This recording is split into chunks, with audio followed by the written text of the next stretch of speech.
திருப்பரங்குன்றத்தின் மலை உச்சியில் காற்று மெதுவாக வீசுகிறது.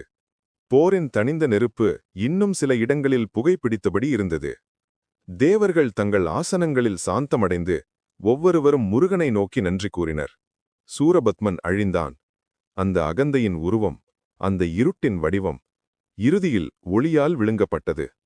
ஆனால் வெற்றியின் அந்த நொடியில் முருகனின் இதயத்தில் ஒரு அமைதி இல்லை.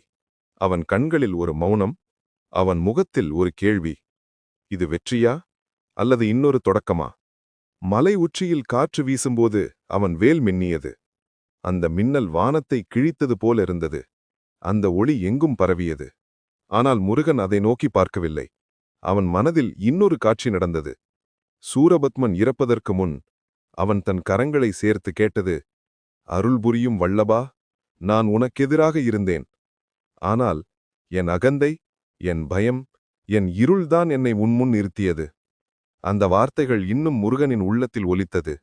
அவன் தன்னிடம் கேட்டான், நான் அவனை அழித்தேனா? இல்லை, அவனுள் இருந்த இருளை அழித்தேனா? அந்த கேள்வி அவனை உள்ளுக்குள் ஆழமாக சிந்திக்க வைத்தது. அந்த இரவு முருகன் தனியாக அமர்ந்திருந்தான். மலை முழுவதும் அமைதி. தேவர்கள் திரும்பிச் சென்று விட்டனர். தந்தை சிவனும் தாய் பார்வதியும் வானத்திலிருந்து அவனை நோக்கிக் கொண்டிருந்தனர். முருகன் தன் கையிலிருந்த வேலை பார்த்தான். அது இன்னும் பிரகாசித்தது. அவன் மெதுவாக சொன்னான், இனி இந்த வேல் போருக்காக இல்லை, இது விழிப்புக்காக.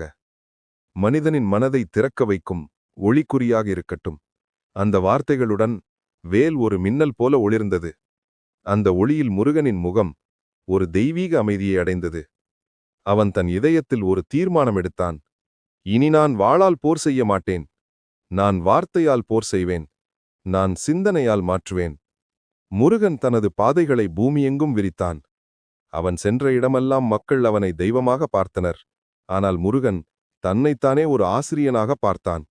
ஒரு நாள் அவன் வடமலையில் அமர்ந்திருந்தான். ஒரு சிறுவன் அவனிடம் ஓடி வந்து கேட்டான், ஐயா, ஏன் நீ மௌனமாக இருக்கிறாய்? முருகன் புன்னகைத்தான். அவன் சொன்னான், மகனே, நான் மௌனமில்லை. என் மௌனத்தில்தான் ஒலி இருக்கிறது. நான் பேசினால் சிலருக்கே கேட்கும். ஆனால் என் அமைதி அனைவரின் உள்ளத்திலும் அதிரும். அந்த சிறுவன் அவனை பார்த்து கொண்டே நின்றான்.